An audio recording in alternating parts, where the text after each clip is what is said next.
Hickok 45. Ooh, that's a good looking little gun. I might like to shoot that. Let's see what we've got ammo wise. Let's see, here's a 380, 9x17. That looks a little small. Here's a 9x19, 9mm. That looks a little big. Ah, this looks just right. 9mm Makarov, 9x18. And I just happen to have a whole magazine of them. So let's see if they do work. If it's a Makarov, they ought to. Oh boy. 9x18. Let's smoke some pot right away.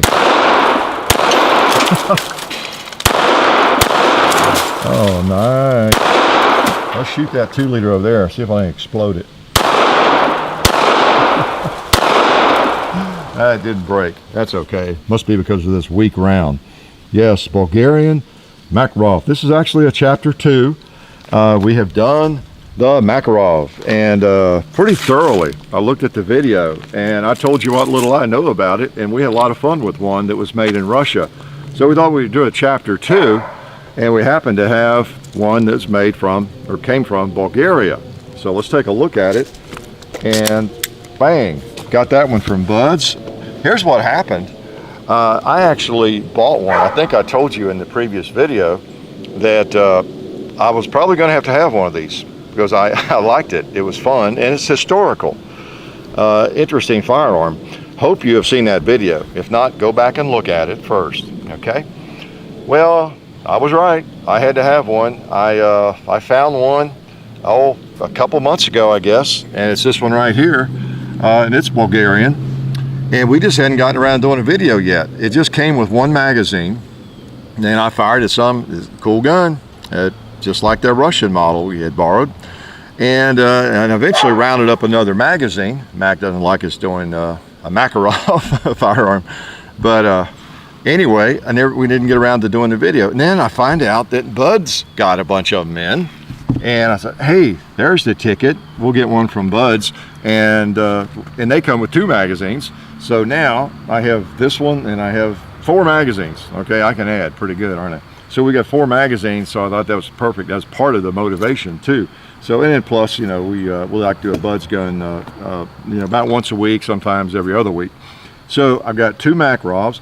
This is the one that's the subject for today, not mine, although I might shoot that if I just feel the need to do some dual wielding. But if you don't know anything about the Bulgarian Makarovs, join the crowd. I don't either. No, they're really basically just a copy of the Russian. They're just like AKs, and everybody makes them, and they have a good reputation. I guess as a collector's piece, you know, maybe the ideal Makarov would be the Russian Makarov, like the one I had. But I really can't tell any difference. They feel great, feels like it's made well. I've had it apart several times. I've shot it several different days and cleaned it, messed with it. Same gun, essentially. I think they're made in China. There's Chinese versions of it, East German, the Soviet, and then the Bulgarian. I think that's about it. But as I understand, they all work, and the Bulgarian is one of the better, you know, remakes or copies of it. So good gun, and they are available. They've been creeping in, and just as I found out this past week, you know, that Bud's had some. So I requested it, and now I have 4 magazines, so it's great. You know how it is, the way I like to shoot. It's tough to do a video for me with 1 magazine, or even 2 sometimes. They're just 8 rounds, so it's kind of neat. I've got 2 loaded magazines in my pouch. I've got another one here with hollow points, and the mags aren't all that cheap if you can find them. So anyway, I'm in good shape with mags now. All right, so let's take a couple more. And you see what I was trying to do there with the Makarov to remind you, when the safety is on, it is locked up. It is locked up. So you take the safety off before you can cock it or do anything. All right, so I put the mag in there, except I put an empty. I'm still empty, right? Okay, so we'll shoot these other mags of hardball. Okay, let's put another one on that. Put one in the middle if I can. Okay, I think the sights are right on, even though they're hard to see. There we go. Got a little red that time. Let's shoot this guy. Get him leaking. All right, another mag. So this is just basically chapter 2 with a different sort of Makarov, a Bulgarian model. Since I don't have the Russian model. Oh my. These things are sweet shooters. I mean, they're not quite a 9mm, you know, they don't have a lot of punch, but they're, again, they're between the 380 and the 9mm, and they have a little bit of weight to them, so they're really comfortable to shoot. I don't know if I fell in love with that other one. I don't even remember how long ago that's been, about 1.5 years maybe, but I remember liking it a lot, partly because it is such a, I guess, kind of you could say, iconic pistol. You know, this is the pistol in the Soviet Union, other places, from 1951 to about 91, and still show up all over the place. Just, that's a long time, 40 years. So that's longer than, say, the M9 has been used in this country. And when they started showing up around here, I guess in the 90s, you know, people started scarfing them up because they used to be a steal. I think you could get them for around $100, you know, and they come packed in cosmoline, you know, just like this one did. So you got to dig out the cosmoline. So get ready for that on most of these, most of them.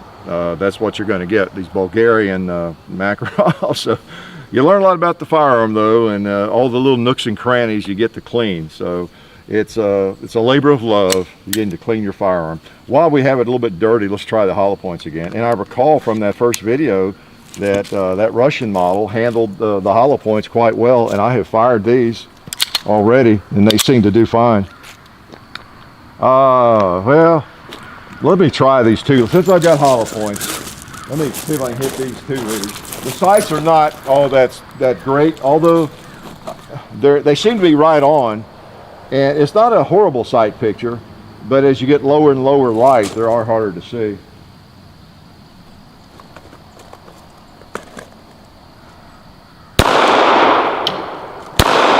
Yeah.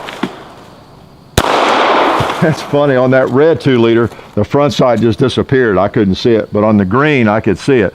So no contrast. So I guess I won't paint the front sight. I'll let whoever ends up with it do that. Let's shoot that cinder block while I'm down here.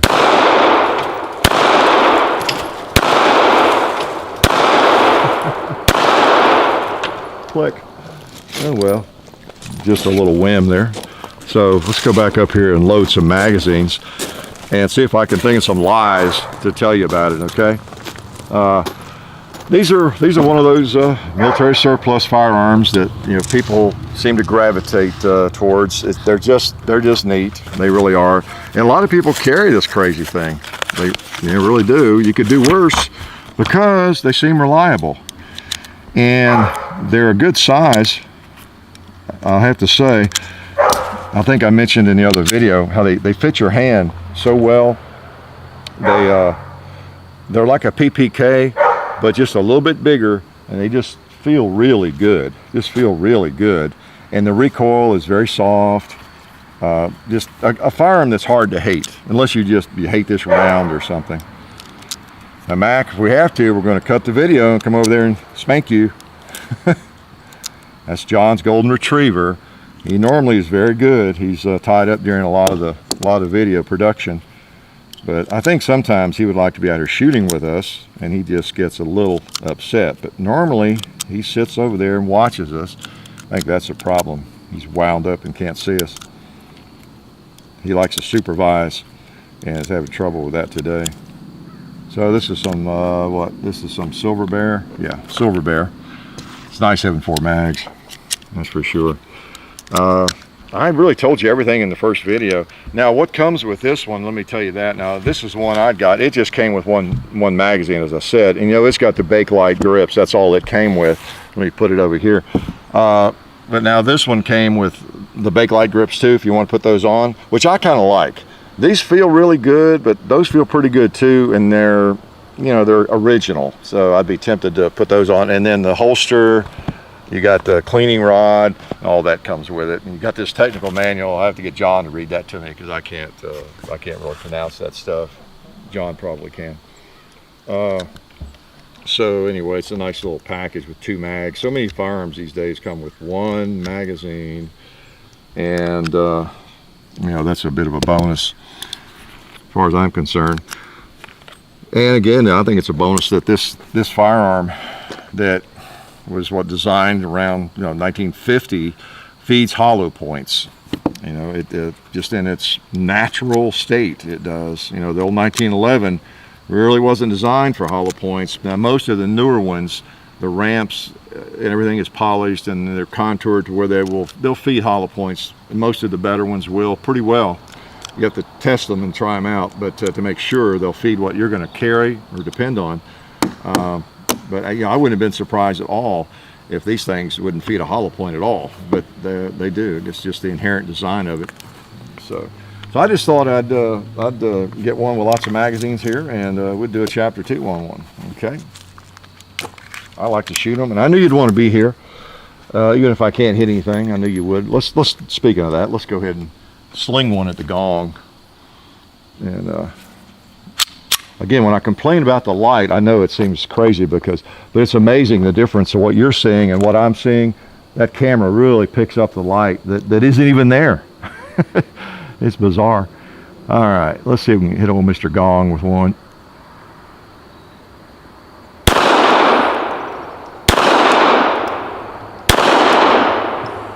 Not sure I can hear it.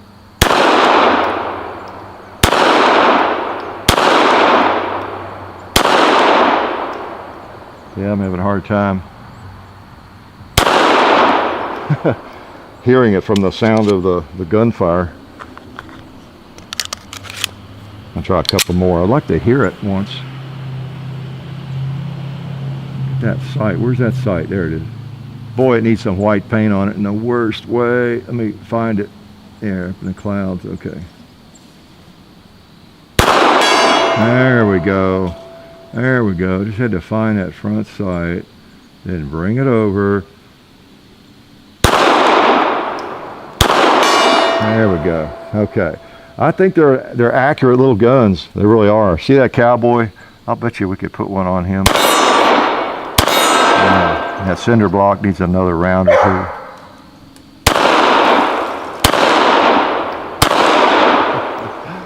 2. Sweet little gun. They really are.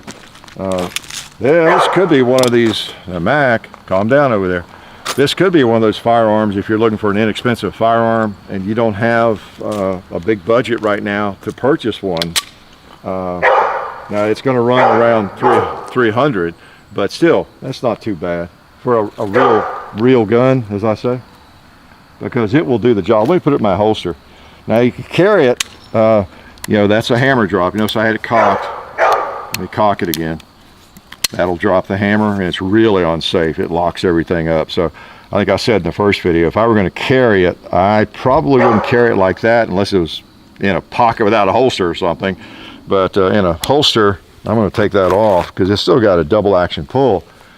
And it's a nice little gun. You can pull it out and hit what you need.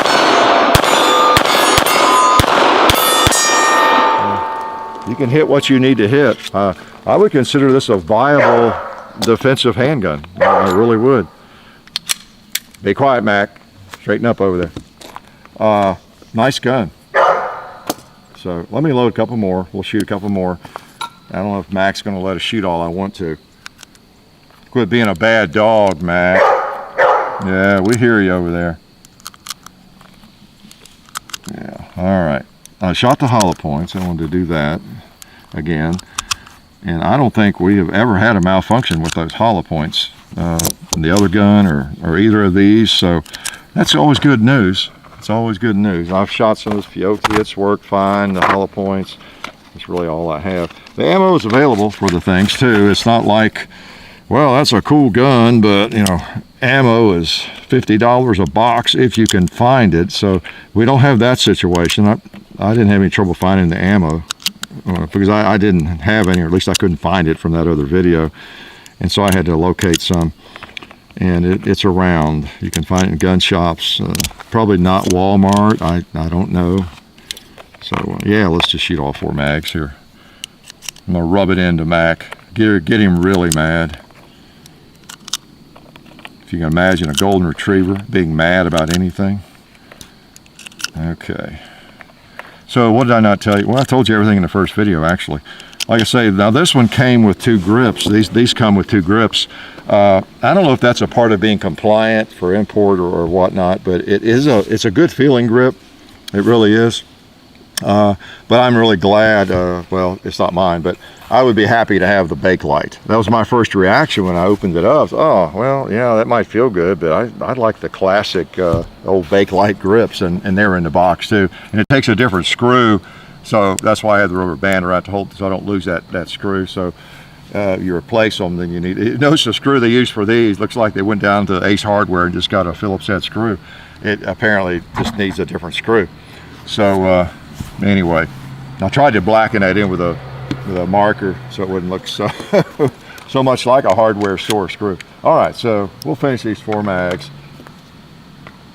Then we'll go pet Mac so he'll feel better. Okay. So the Makarov, a good feeling mid-size firearm.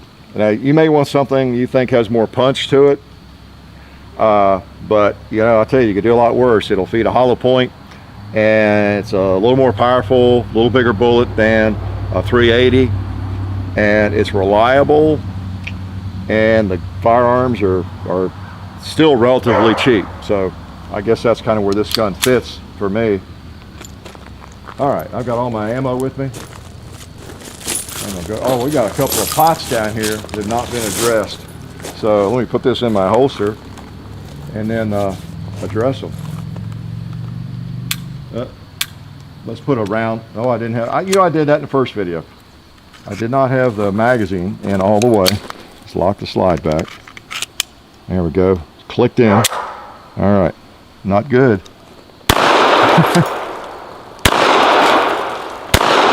Can't do any pot smoking if you don't have the magazine seated.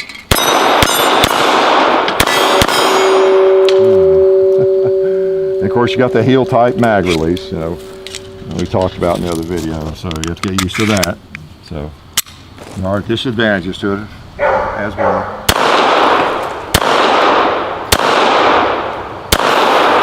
Oh, I can't see that sight. I'm gonna have to.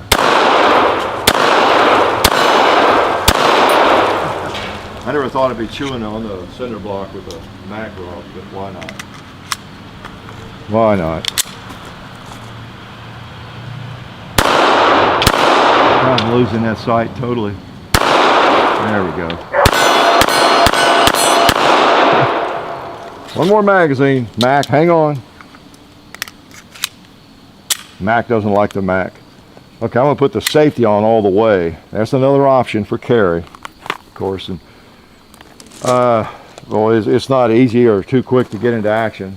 If you practiced, you could do it. Pull her down, and you got double action. Let's do that again. It's really safe with that thing up.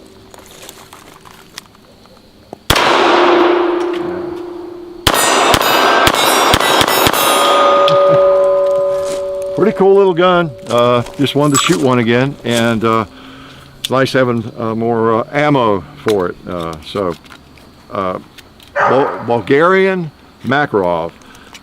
They're good little guns. So I don't think you'll find too many people saying too much negative about them, really, unless you just don't like this type of firearm, or you don't like the cartridge, you know, it fires, or the availability of different rounds. So you got all that. For me, it's obviously not going to be a carry gun. They're just neat, and they're kind of a piece of history from the Cold War era, and they're not all that expensive, so it's kind of a why not. Pretty cool. Glad you could drop by for a chapter 2 on it, and we'll discipline Mac for you, so don't get mad at him. He's a sweet dog. Okay, life is good. We'd like to thank one of our sponsors, SDI, the Sonoran Desert Institute. SDI has fully accredited distance learning programs where you can get certified in gunsmithing or even an associate's degree in firearms technology. Of course, the study includes hands-on experience, which is important, of course. So check it out. Go to sdi.edu or just click on the link in the description. Okay. And also, we'd like to remind you to check out the Hickok 45 Facebook page and the Hickok 45 and Son channel and its Facebook page, as well as Gun Culture Radio on iTunes. Now remember all this, because I'm coming to your house randomly over the next year or two to give you a quiz on it, okay? Thank you.